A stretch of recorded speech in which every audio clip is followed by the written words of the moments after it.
හයි guys කොහොමද ඉතින් ඔයාලට අද මම අරන් ආවේ 2025 වසරේ තාමත් තිරගත වන TX කියන කොරියන් සීරීස් එක.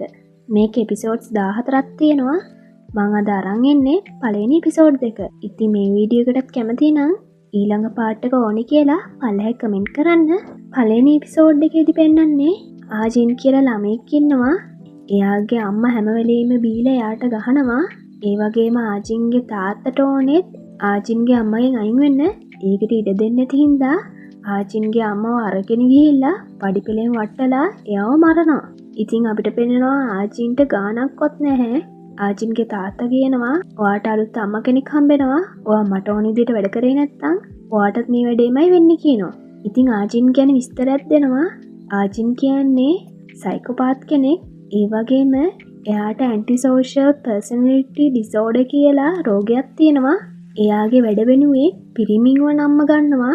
එයාට විරුද්ධ වෙන ඕනම කෙනෙක්ට එයාට ඕනම දෙයක් කරන්න පුළුවන්. අපිව 2016ට අරන් යනවා.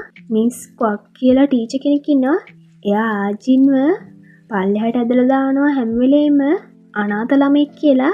ඒකට පරිගැනීමක් විදියට මිස් ක්වක්ගේ බර්ත්ඩේ එක දවසේම එයාගේ අනියන් සම්බන්ධිත එක්ක ඉන්න ෆොටෝස් අරගෙන ඒවා ලීක් කරනවා. ඒකේ ප්‍රතිඵලයක් විදියට එයාට ඉස්කෝලෙන් යන්න වෙනවා. ඊට පස්සේ පෙන්නනවා සංහේ කියලා කෙල්ලේ. එයාත් ආජින්ට ලොකු වදයක් වෙන්න පටන් ගන්නවා. මොකද සංහේටත් ඕනේ කැපිලා පේන්න. ඒ වගේම එයා සල්ලිකාරයෙක්. එයාගේ තාත්තා ලෝයර් කෙනෙක්. එයාගේ සල්ලිකාරකම පෙන්නනවා. ඒ වගේම සංහේ ජුන්සෝ කියලා කොල්ලෙක්ට කැමති. ජුන්සෝ කියන්නේ ආජින් ළඟම ඉන්න කොල්ලේ. ඒ වගේම ආජින්ගේ තාත්තගේ අනියන් සම්බන්ධ තිබ්බ ගෑනු කෙනාගේ පුතා. ජුන්සෝ හැම වෙලේම ආජින්ව පරිස්සම් කරනවා. ඒකට සංහේ පොඩ්ඩක්වත් කැමති වෙන්නේ නැහැ. එකපාරක් ඩිබේට් කම්පිටිෂන් එකට ජුන්සෝ කියනවා එයාට යන්න බෑ. ආජින්ව ඒකට දාන්න කියලා. සංහේට ඒකට මල පැනලා අම්මලවා කොහොම හරි ආජින්ව ඒකෙන් අයින් කරනවා.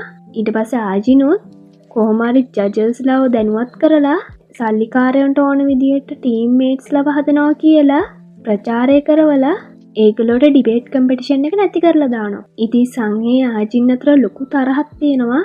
ආජින් හැම වෙලේම සංහේට බුලී කරනවා. හැබැයි ආජින්නුත් නවතින්නේ නැහැ.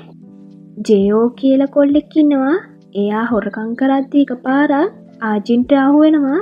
ඉතින් ආජින් මේක කාටවත් කියන්නේ නැහැ කියලා ජේෝට කියනවා මට ඕන විදිහේ වැඩක් කරන්න ඕනි කියලා. ඒ වගේම තව දවසක් ජේෝව බදාගෙන ආජින් බොරු ඇක්ට් එකක් දානවා. ඔයා මට ගොඩක් විශේෂයි. ඔයා වැඩකට නැති කෙනෙක් නෙමෙයි කියලා. ඉතින් ජේහෝනුත් ඒකට රැවටෙනවා. ජේහෝගේ උදව්වෙනුත් ඒ වගේම ජුන්සෝගේ උදව්වෙනුත් සංහේට හොඳ පාඩමක් උගන්වනවා. ඊට පස්සේ සංහේ ආයිත් තර්ජනය කරනවා ආජින්ට.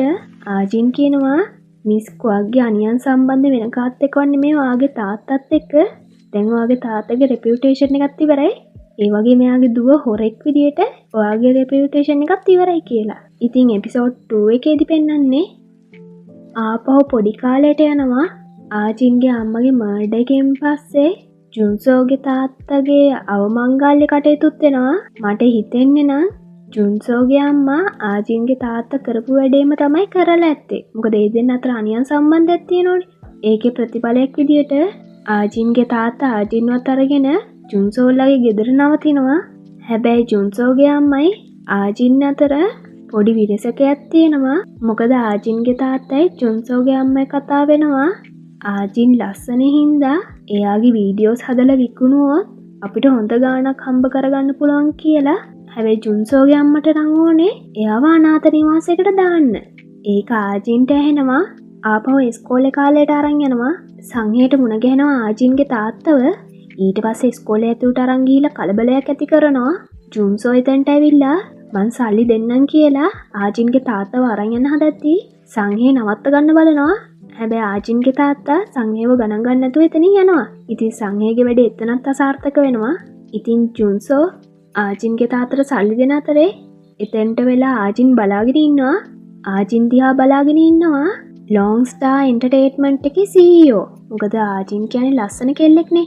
ඒක නිසා. ඊට පස්සේ ආජින්ගෙන් එයා රික්වෙස්ට් එකක් ඉල්ලනවා. අපේ එන්ටර්ටේන්මන්ට් එකට බැඳෙන්න ඔයාට තරුවක් වෙන්න පුළුවන් කියලා. හැබැයි ආජින් ඒක ප්‍රතික්ෂේප කරනවා.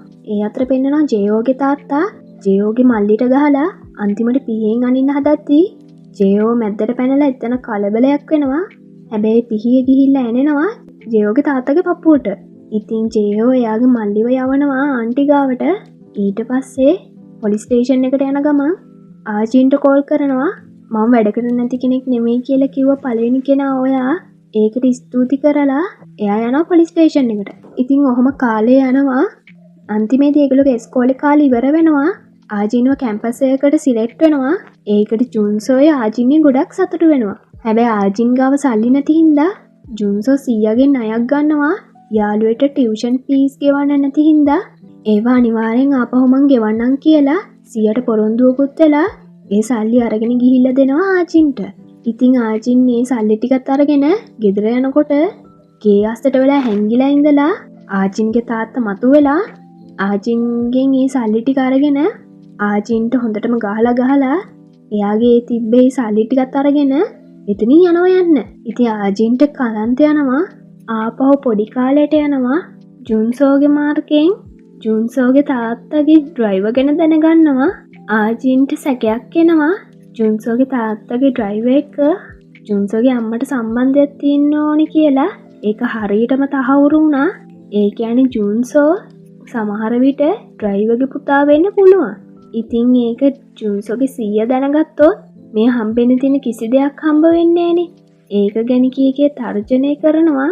ඉතින් ජුන්සෝගේ අම්මට තවත් තරහ යනවා ආජීන් ගැන. ඒ ඇස්සේ ජුන්සෝගේ ඔළුවට දානවා ඔයාගේ අම්මා ඔයාට පොඩ්ඩක්වත් කැමති නෑ. ඔයා කැමති කිසි දෙයක් කරන්නේ. ඔයාව පාවිච්චි කරනවා විතරයි. ඔයා යාට ඇත්තටම කැමතිද? ඒ වගේ දුක්ඛිත කතා ආජීන් කියනවා.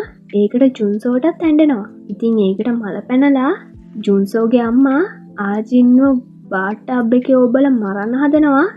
ඉතින් ආජීන් කෑ ගහපු හින්දා ජුන්සෝ පල්ලෙහාට ඇවිද බලද්දී එයාත් බය වෙනවා මේ සිද්ධිය දැකලා. ඊට පස්සේ ආජීන් උඩ තට්ටුවට ගිහිල්ලා එතනින් බිමට පයින්නවා. ඒක ජුන්සෝ දකිනකොට එයා හිතන්නේ එයාගේ අම්මා තල්ලු කරලා තමයි ඒක උනේ කියලා. හොස්පිටල් එකේදී ජුන්සෝ කියනවා මට සමාව වෙන්න ඔයාට උදව් කරපු නැති එකට මං දැන් ඔයාටයි කැමති. මගේ අම්මට නෙමෙයි. මං ඔයාගේ ඩයරි එක කියෙව්වා. මං දැන් දන්නවා X කියන්නේ මොකද්ද කියලා. ඒ කියන්නේ නපුරු මිනිස්සු ගැන කියන එක. ඉතින් මම මේ මොහොතින් ඔයත් එක්කමයි ඉන්නේ කියලා. එයා හොස්පිටල් එකේදී ඇහැරෙන්නේ දවස් 3කට පස්සේ. ඒක ජුන්සෝ කිව්වම ආජීන් අහනවා අද දවස මොකද්ද කියලා. බලද්දී ආගේ ඇඩ්මිෂන් යවන්න තිබ්බ දවස පරක්කු වෙලා. ඉතින් කැම්පස් එකකින් කියන්නේ ඔයාට වේටඩ් ලිස්ට් එකට වෙලා ඉන්න වෙනවා කියලා. ඒකට ආජීන්ට ගොඩක් දුක හිතෙනවා. ඉතින් ග්‍රැජුවේෂන් එකේ දවසේ ආජීන්ට පේරන්ට්ස්ලත් නැති හින්දා එයා පාඩුවේ ඔහේ ඉන්නවා පන්තියේ වාඩි වෙලා. ඒක ජුන්සෝ දකිනවා. ඊට පස්සේ ආජීන් එතනින් යනකොට ජුන්සෝ පස්සෙන්ම යනවා. ඊට පස්සේ අන්තිමේදී අපිට පෙන්නනවා ආජීන් දකිනවා මෙදි වයසේ මිනිස්සේ හොරෙක් පස්සෙන් දුවගෙන ගිහිල්ලා පොලිසියට අල්ලලා දෙනවා. එයාගේ ශක්තිය දැකලා ආජීන්ට තේරෙනවා ආජීන්ගේ තාත්තගෙන් ආජීන්ව ගලව ගන්න. එයාට ඕනේ මේ වගේ ශක්තිමත් මිනිස්සෙක් කියලා. ඉතින් ඔතනින් තමයි මේ එපිසෝඩ් එක ඉවර වෙන්නේ.